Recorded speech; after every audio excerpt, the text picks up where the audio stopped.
America से आते थे और अब वो घटकर 1.2% हो गया है। एशिया में केसेस की संख्या बढ़ी है और एशिया का जो कंट्रीब्यूशन है वर्ल्ड के कोविड केसेस में वो 8% से बढ़कर लगभग 18% हो गया है 4 हफ्तों में। यूरोप को देखें तो यूरोप में केसेस घट रहे हैं, लेकिन अभी भी कुल ग्लोबल केसेस का लगभग 38% यूरोप के देशों से आ रहा है। तो हालांकि केसेस घट रहे हैं, लेकिन मैक्सिमम कंट्रीब्यूशन अभी भी यूरोप से है। नॉर्थ अमेरिका में एक प्लेटू हम देख रहे हैं पिछले 4 सप्ताहों से, और ये कुल ग्लोबल केसेस का लगभग 28 से 30% नॉर्थ अमेरिका कंट्रीब्यूट कर रहा है। ओशेनिया में कुछ वृद्धि हो रही है और साउथ अमेरिका में भी कुछ वृद्धि देखी जा रही है। अब हम आपको भारत की स्थिति के बारे में बताना चाहेंगे। भारत में इस समय लगभग 19 लाख एक्टिव केसेस हैं और पिछले एक सप्ताह के हिसाब से अगर औसत प्रतिदिन आने वाले केसेस को देखें तो 2,71,000 से कुछ अधिक केस प्रतिदिन आ रहे थे पिछले सप्ताह, और पॉजिटिविटी लगभग 16% के बराबर है। और ये तीसरा सर्ज हम अपने देश में देख रहे हैं। मैं आपका ध्यान आकृष्ट करना चाहूंगा इस स्लाइड के नीचे जो हमने ग्राफ आपको दिखाया है कि कैसे प्रतिदिन आने वाले केसेस, जो डेली केसेस होते हैं, उनकी संख्या में क्या परिवर्तन हुआ है 1 जनवरी से लेकर आज तक, और प्रतिदिन जो पॉजिटिविटी देखी जाती है उसमें क्या परिवर्तन हुआ है 1 जनवरी से आज तक। तो आप देखेंगे कि पिछले 24 घंटे में 3,17,000 केस 24 घंटे में आए, और अगर उसको हम 1 जनवरी से कंपेयर करें तो उस समय लगभग 22,000 के बराबर केस आ रहे थे। तो एक निरंतर ऊपर बढ़ता हुआ ग्राफ है ये केसेस का। पॉजिटिविटी भी 1 जनवरी को लगभग 2% थी। ये डेली पॉजिटिविटी है। इससे पहले मैंने आपको एवरेज वीकली पॉजिटिविटी के बारे में बताया था, जो कि 15.91 या 16% है।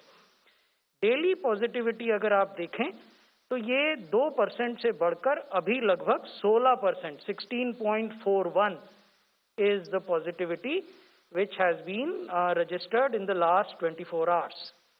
What is equally important to note is that in the last 4 days, the number of tests being conducted per day have increased day on day, and in last 24 hours we have done around 19 lakh tests in the country. So therefore, this captures the increase in daily cases, increase in daily positivity, accompanied by increase in daily tests. कौन से राज्य हैं जो कि चिंता का विषय है?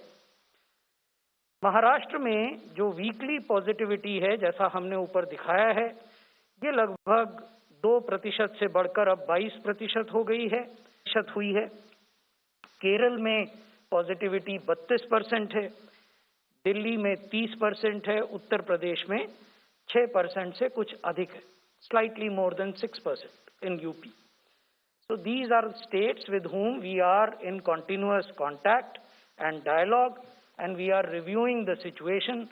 We have sent central teams to these states, and those central teams have visited various districts and have then briefed the health administration of these states. और जो केंद्र की टीमें गई हैं, उन्होंने राज्यों के स्वास्थ्य प्रशासन को आवश्यक दिशा निर्देश और परामर्श भी दिए हैं। अगर देश के स्तर पर देखें तो इस समय 11 राज्य ऐसे हैं जहां 50,000 से ज़्यादा एक्टिव केसेस हैं। ये हमने लाल रंग से इस नक्शे में दिखाए हैं। 13 राज्य ऐसे हैं जहां 10,000 से अधिक एक्टिव केसेस हैं, लेकिन 50,000 से कम हैं। ये आप देखेंगे कि पीले रंग से दिखाए हैं। और 12 राज्य ऐसे हैं जहां 10,000 से कम एक्टिव केसेस हैं, ये हरे रंग से दिखाए हैं। अगर हम टॉप 10 स्टेट्स को देखें, जहां की न केवल एक्टिव केसेस अधिक हैं, बल्कि उनका कुल कंट्रीब्यूशन जो देश के स्तर पर एक्टिव केसेस हैं उन पर क्या कंट्रीब्यूशन है, उनकी सूची भी हमने आपके समक्ष रखी है। इसमें महाराष्ट्र है जहां 2,68,000 एक्टिव केसेस हैं, कर्नाटक है जहां 2,67,000 हैं, तमिलनाडु है जहां 1,70,000 हैं, केरला है जहां 1,70,000 के लगभग हैं और पश्चिम बंगाल है जहां 1,51,000 है।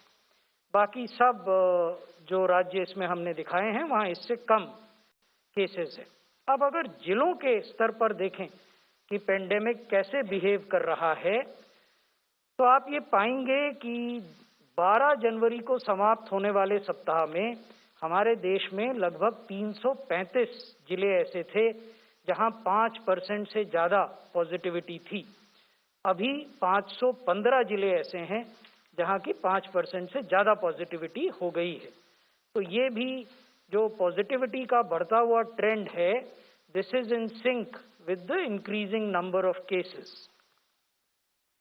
ये एक महत्वपूर्ण बात हम आपको दिखाना चाहते थे। ये एक कंपैरिजन है कुछ महत्वपूर्ण पैरामीटर्स पर, की इंडाइसेस पर, सेकेंड सर्ज और थर्ड सर्ज के बीच में। ऊपर का जो ग्राफ है वो 1 अप्रैल से 30 अप्रैल 2021 का ग्राफ है। नीले रंग से जो बार हम दिखा रहे हैं वो है कि कैसे हमारे यहाँ जो डेली केसेस थे सेकेंड सर्ज में वो कैसे बढ़े, और जो लाल रंग का ग्राफ है ऊपर ही वो ये दिखाता है कि प्रतिदिन होने वाली जो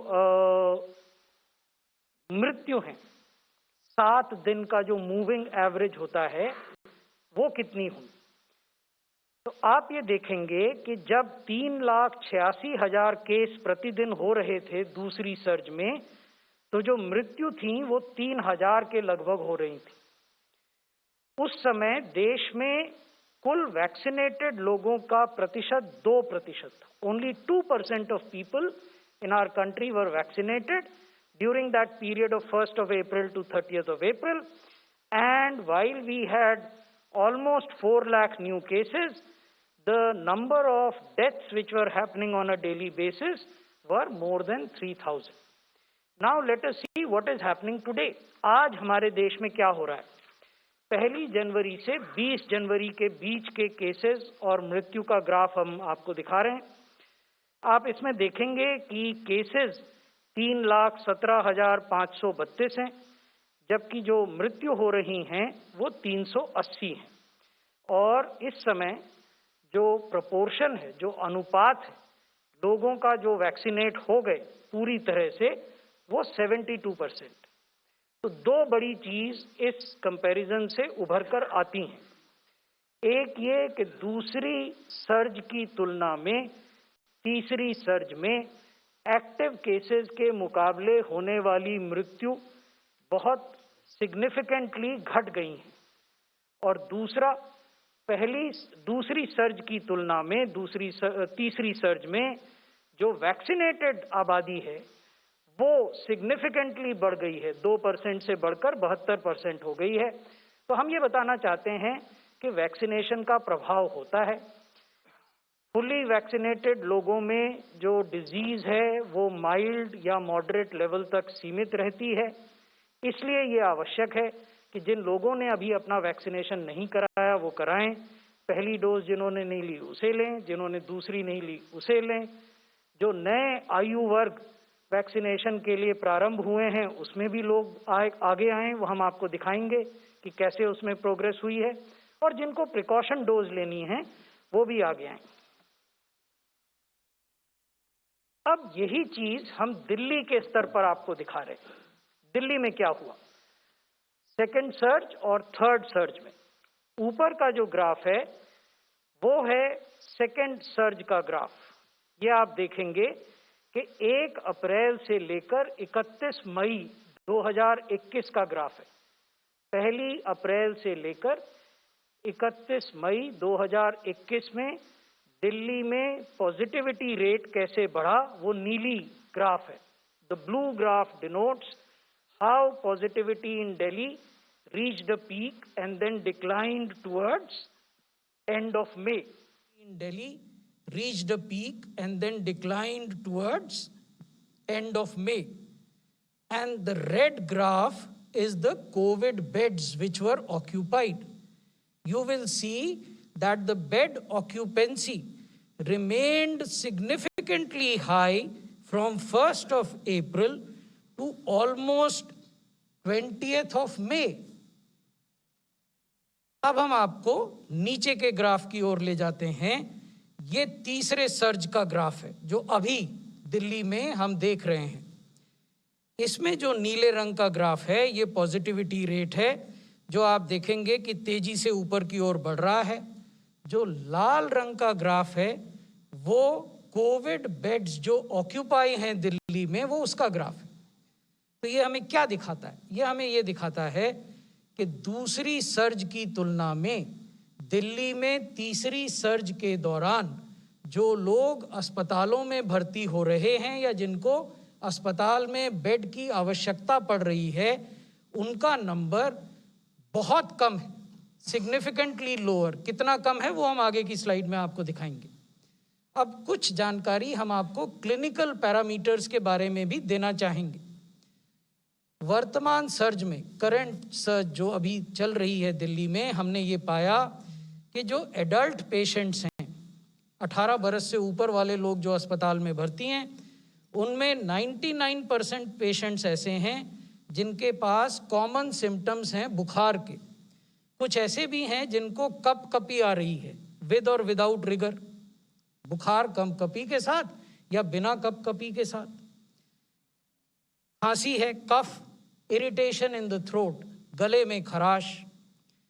यूजुअली 5वें दिन तक ये सिम्टम्स रिजॉल्व हो रहे हैं, they are settling down, they are resolving. Muscular weakness है और टायर्डनेस है, थकावट। तो ये सिम्टम्स हैं जो हम इस सर्ज में दिल्ली में देख रहे हैं। हमारा मानना है पूरे देश में देख रहे हैं, लेकिन क्योंकि ये आंकड़े हमारे पास थे और हर दिन के थे तो इसलिए ये हम आपसे साझा कर रहे हैं।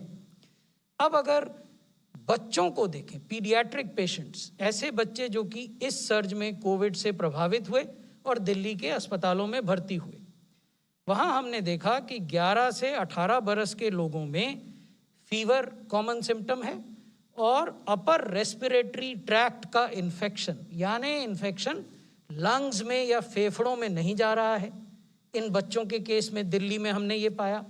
हमने ये भी पाया कि कोविड निमोनिया के केस, यानी जब इन्फेक्शन नीचे जाता है from upper respiratory tract to lower respiratory tract, तो कोविड निमोनिया के केस बढ़ते हैं, तो वो भी बहुत कम है। अब हम आपको बताना चाहेंगे दिल्ली में एक्टिव केसेस, पॉजिटिव केसेस और हॉस्पिटलाइजेशन की क्या स्थिति है। इस प्रकार का विश्लेषण हम प्रत्येक राज्य के लिए करते हैं। आने वाले दिनों में हम अन्य राज्यों की जानकारी भी आपको दिखाएंगे, लेकिन दिल्ली क्योंकि एक कॉस्मोपॉलिटन ज्योग्राफी है, देश की राजधानी है, दिल्ली में जो होता है उस पर सबकी नज़र और निगाह रहती है, इसलिए हम आपको दिखाना चाहते थे। इसमें 2 तरह के ग्राफ हैं। लाल रंग का ग्राफ एक्टिव केसेस का है और नीले रंग का जो ग्राफ है ये नए केसेस का है। नए केस मतलब प्रतिदिन जो केस आए। और एक हरे रंग का भी ग्राफ है जो बिल्कुल नीचे आप देख रहे हैं, almost like a straight line, सीधी रेखा के समान, वो हॉस्पिटलाइजेशन का ग्राफ। तो दिल्ली में जब प्रतिदिन 75,000, 78,000, 83,000 केसेस आते हैं, एक्टिव केसेस रहते हैं, तो जो डेली केस हैं वो 12,000, 11,000 या 13,000 आते हैं, जो नीचे ब्लू ग्राफ में हमने दिखाया है। इसके अनुपात में हॉस्पिटलाइजेशन का नंबर 9 जनवरी से लेकर 19 जनवरी तक के आंकड़े हम आपको दिखा रहे हैं। 1600 से लेकर 2600 तक रहा है, यानी the number of active cases is in the region of 75,000 to 78,000. However, out of these active cases, the number of cases which are hospitalized in Delhi is in the region of 2,500 to 2,600. So this is the information that we wanted to share with you. अब कुछ बात vaccination के बारे में। देश ने लगभग 160 crore doses administer करने का एक ऐतिहासिक माइलस्टोन पाया है। आज शाम तक ये पूरा हो जाएगा। अभी 159.67 करोड़ डोजेज एडमिनिस्टर हो गई हैं देश में। देश की जो एडल्ट पॉपुलेशन है उसके 94% को कम से कम एक डोज लग गई है, 72% को दोनों डोज लग गई हैं, 52% जो हमारे यंग एडल्ट्स हैं 15 साल से 18 साल के बच्चे, उनको भी एक डोज लग गई है। This number is 3.84 crore.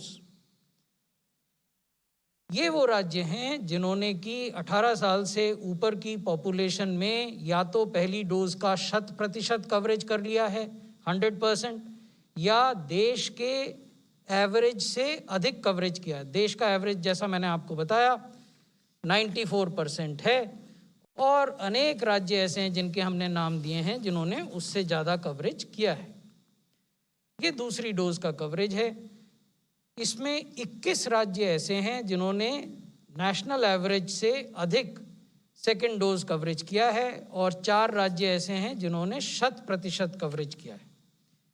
अब जो अंतिम तथ्य हम आपके सामने रखना चाहते हैं वो 15 से 18 बरस के बच्चों के वैक्सीनेशन के बारे में है, यंग एडल्ट्स के वैक्सीनेशन के बारे में। हमारे जो यंग एडल्ट्स हैं वो बढ़ चढ़कर आगे आए हैं और उन्होंने बहुत अच्छी परफॉर्मेंस अपने को वैक्सीनेट करने में दिखाई है। देश में 52% यंग एडल्ट्स को हमने वैक्सीनेट किया है पहली डोज से। 91% आंध्रा में हुए हैं, 83% हिमाचल प्रदेश में हुए हैं, 71% मध्य प्रदेश में, 70% अंडमान और निकोबार में, 68% दिल्ली में, 66% गुजरात में और 65% कर्नाटक में। तो आप देखेंगे कि बड़े राज्य, छोटे राज्य, संघ शासित क्षेत्र, जो हमारे द्वीप हैं, सब में बहुत ही जोश और खरोश से लोगों ने इस वैक्सीनेशन में भाग लिया है। आगे जाते हुए जैसा हमने अनुरोध किया, ये ज़रूरी है कि लोग वैक्सीनेशन का अपना शेड्यूल पूरा करें। जिनको प्रिकॉशन डोज लेनी है वो अवश्य समय पर लें। जिनको नए वैक्सीनेशन के लिए प्रारंभ किया गया है 15 से 18 साल, वो भी वैक्सीनेशन अपना लें, और हम सब कोविड अनुरूप आचार और व्यवहार को अपनाएं। यही हमारा आपसे अनुरोध है। धन्यवाद। Thank you for this wonderful presentation. I will just emphasize on 2 points. One is regarding tests and the other is regarding vaccination. Now, we know that the overall test performance in the country is being maintained at a level comparable with the second wave. Testing commodities are in plenty, whether it be for RT-PCR, whether it be for rapid antigen test or for home antigen test, or the ancillary equipment like viral transport medium or RNA extraction kits. And what is important to note that we have noted an increasing uptake of home tests being observed. In the whole of 2021, we saw only 3,000 tests, home tests that were used. And in these 20 days, we have seen 2 lakh home tests which have been used. Few districts and states are witnessing a dip in test performance and have been encouraged to ramp it up. So this is regarding the testing. Regarding vaccines, I have a few points to make. One is that, very beautifully highlighted in that graph, vaccines have remained beneficial in India. And Vaccine Tracker, which is an online tracker, which gives a week-to-week,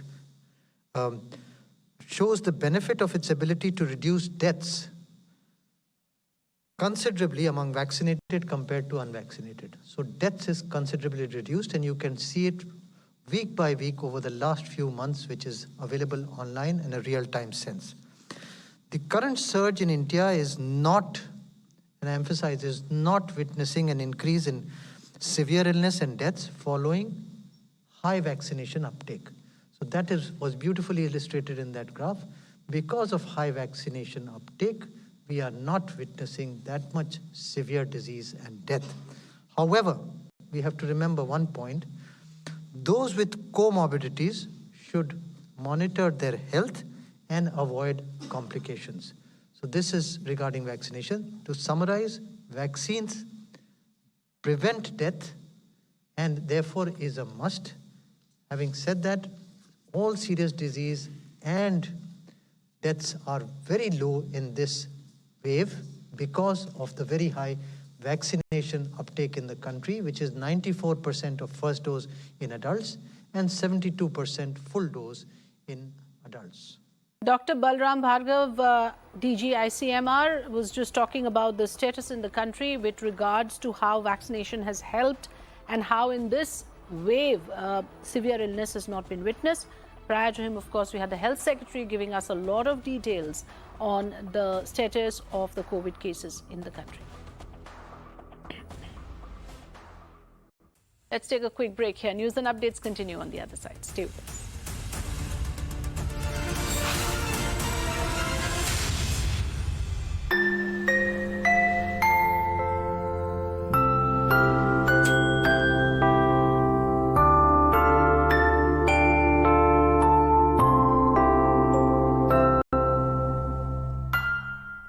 पिछली कई रातों से मंजुलिका ठीक से सो नहीं पा रही थी। कुछ तो था जो उसे जगा जगा कर कह रहा था, कुछ कर। तो क्या किया उसने? बॉब वर्ल्ड खोला और झट से पर्सनल लोन लिया।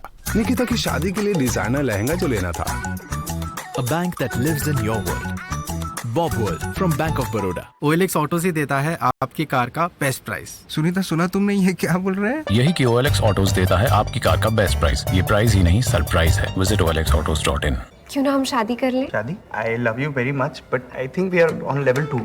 ये तो सिर्फ घुमा रहा है। कमिटमेंट करने के लिए करनी पड़ती है सीधी बात, जैसे करता है IIFL finance. IIFL gold loan, branch में सोना दो, 5 मिनट में पैसा लो, ज्यादा लोन की रकम, झंझट सबसे कम।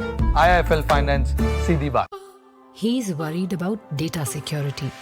He's paying online for the first time. And she too has passwords to protect. That's why we've got their back by providing ThinkShield security feature in our devices and servers, helping confidential data remain strictly confidential. Lenovo, we've got your back. As India bounces back from the lows, it's time to put the spotlight on bolstering the nation's growth and resurgence. Times Network, being India's significant influencer and opinion maker, will lead the conversation with thought leadership insights and path-breaking editorial content to draft action plans for the nation's economic roadmap.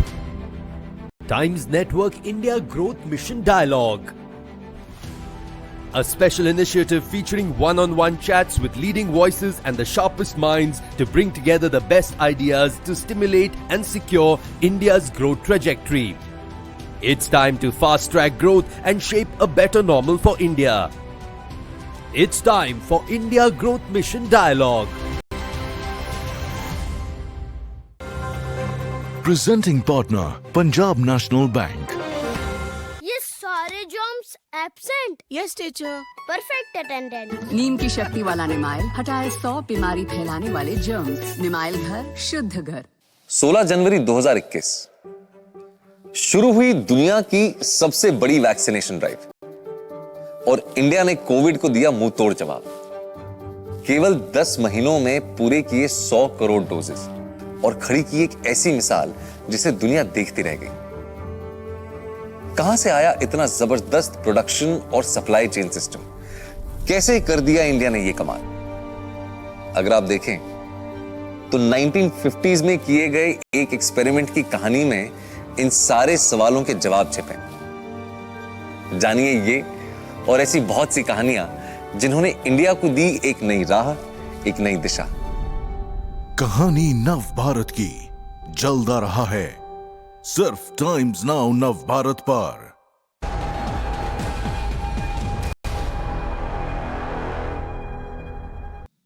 ये ठीक नहीं है। इससे हमारी लड़ने की ताकत कमजोर पड़ जाती है, हमारी शील्ड, हमारा कवच कमजोर पड़ जाता है। क्योंकि जो भी व्यक्ति प्रोटेक्टेड नहीं है वो अपने लिए तो रिस्क पे है ही, उसके द्वारा संक्रमण फैलता है आगे।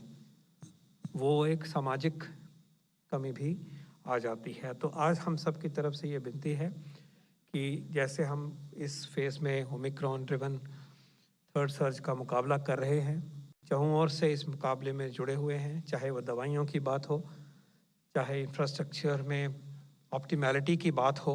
सेफ़ हैं हम इंफ्रास्ट्रक्चर की नीड से, हम सेफ़ हैं टेस्टिंग की नज़र से, हम सेफ़ हैं मेडिसिन एंड सप्लाईज़ की तरफ से।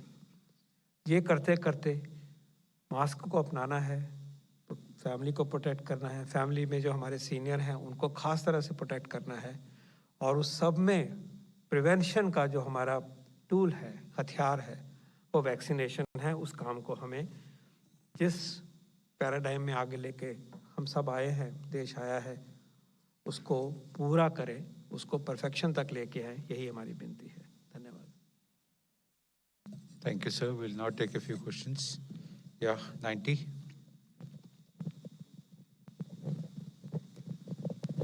Sir, this is Mohit Sharma from India Today. I have a very small question, sir, with regards to the vaccines which would now be available for retail.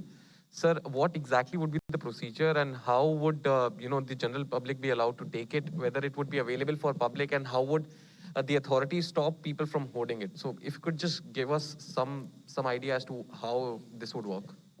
What has happened so far is that the subject expert committee of CDSCO, Central Drug Standards and Control Organization, has recommended to the national regulator, the Drugs Controller General of India, that 2 vaccines be provided market approval.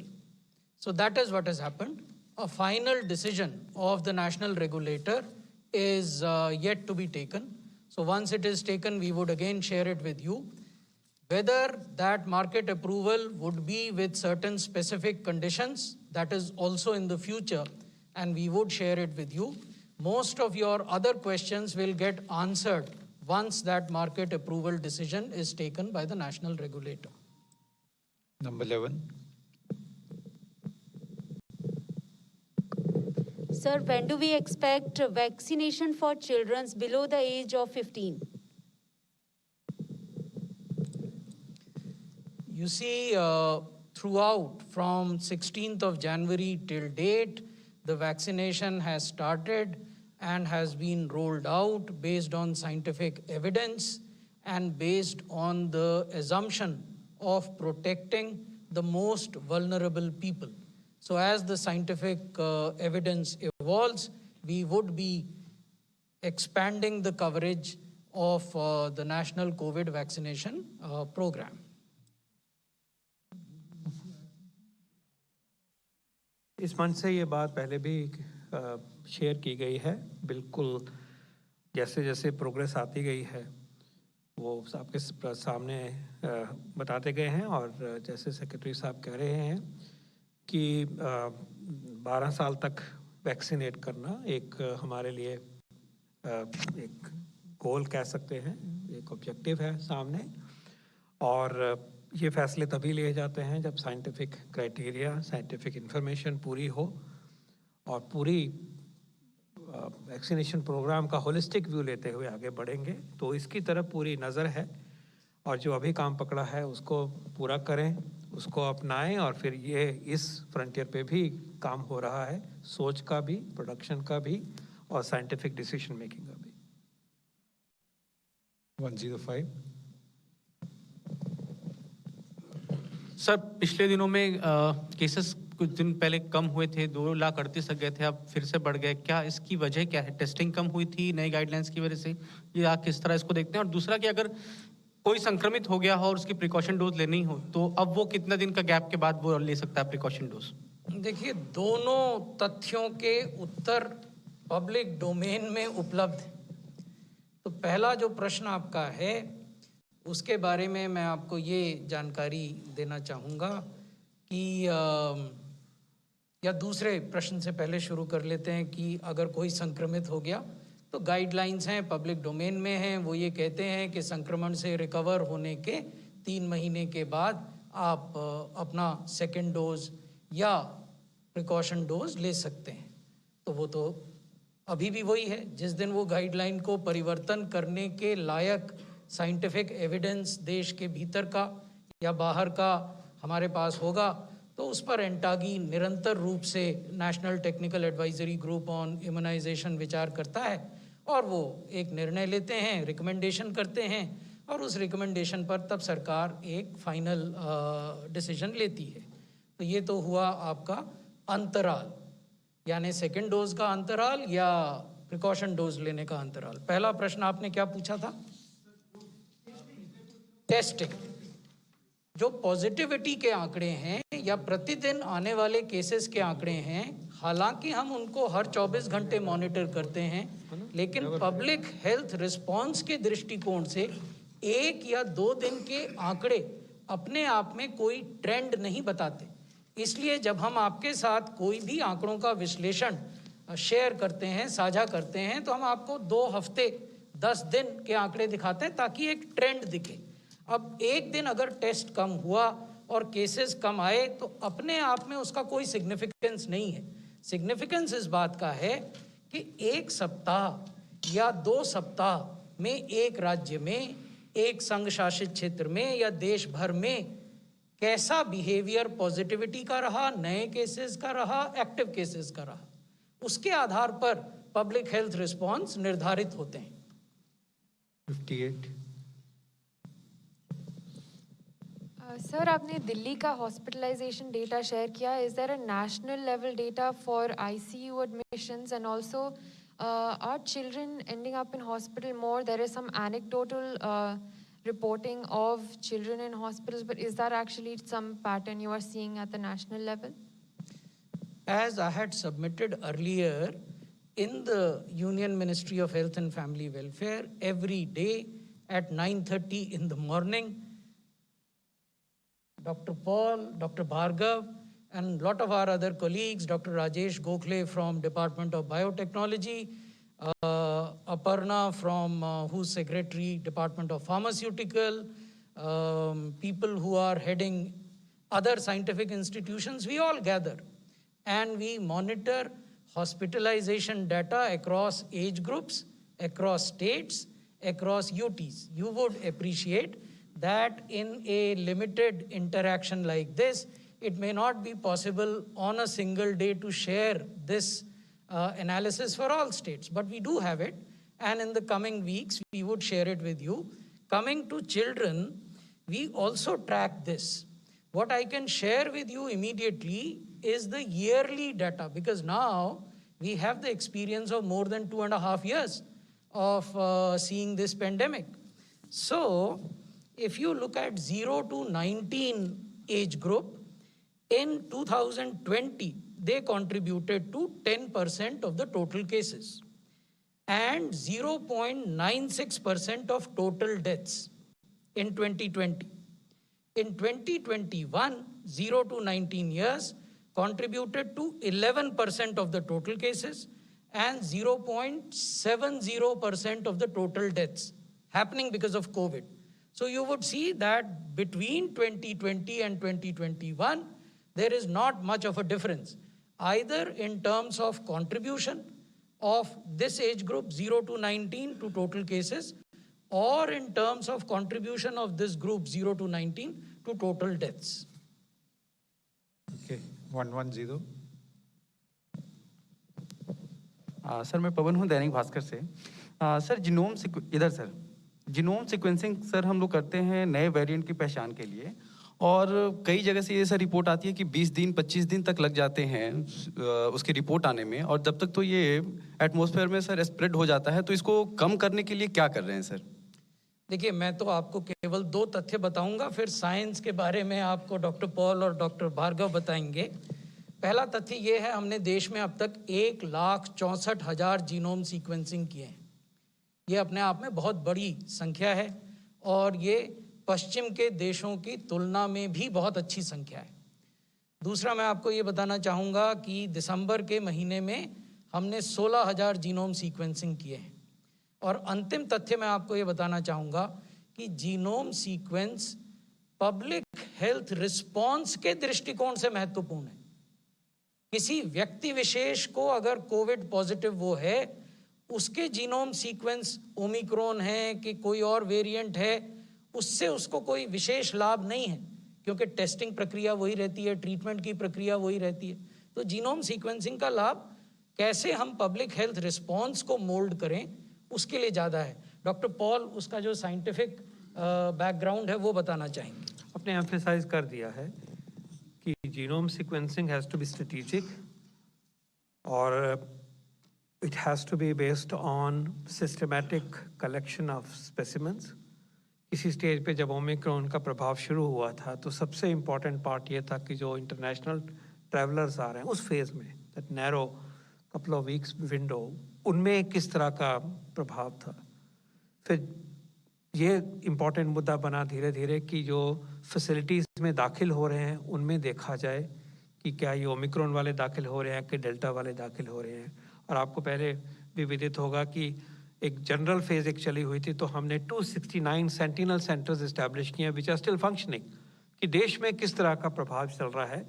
तो genomic sequencing का कोई ऐसा formula है ऐसा नहीं है।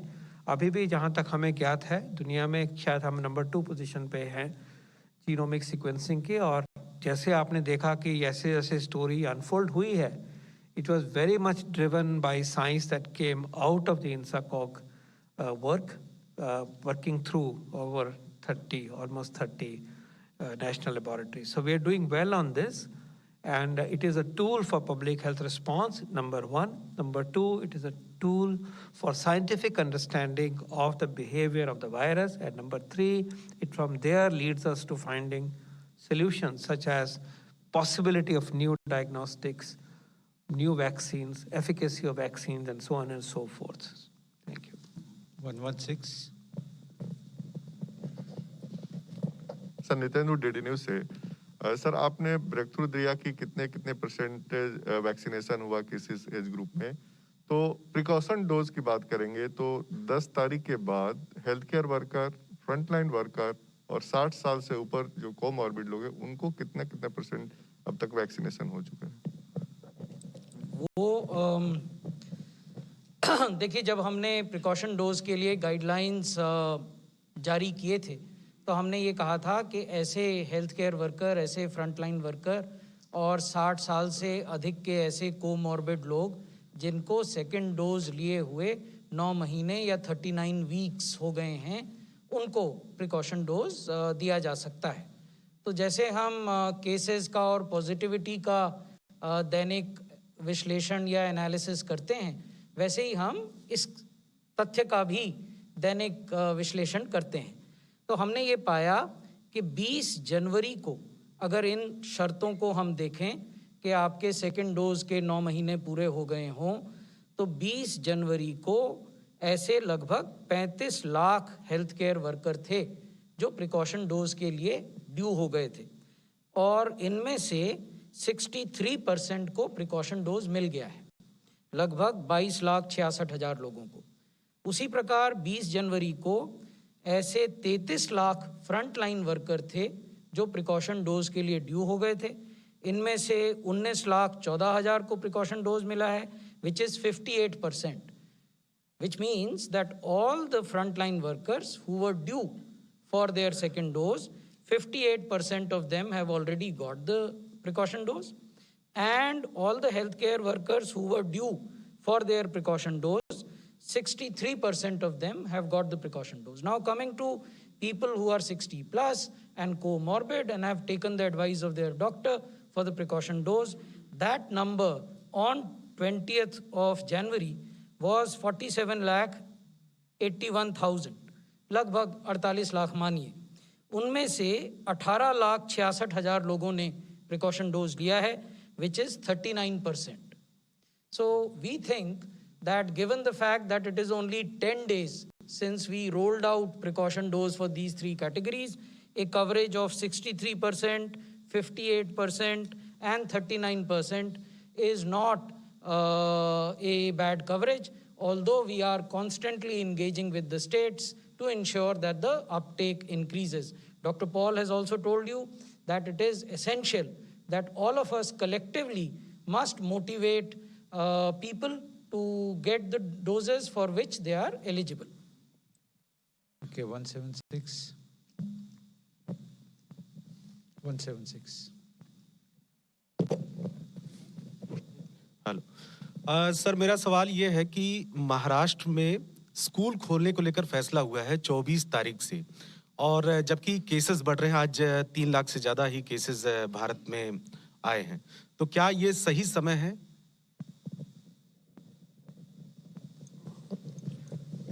Schools को खोलना और स्कूलों को पेंडेमिक की नज़र से ना खोलना, ये डिसीजन पूरी पिक्चर को लेके लिया जाता है, और ये फैसला अगर इस पर्टिकुलर स्टेट गवर्नमेंट ने किया है, दे must have kept all the points in mind.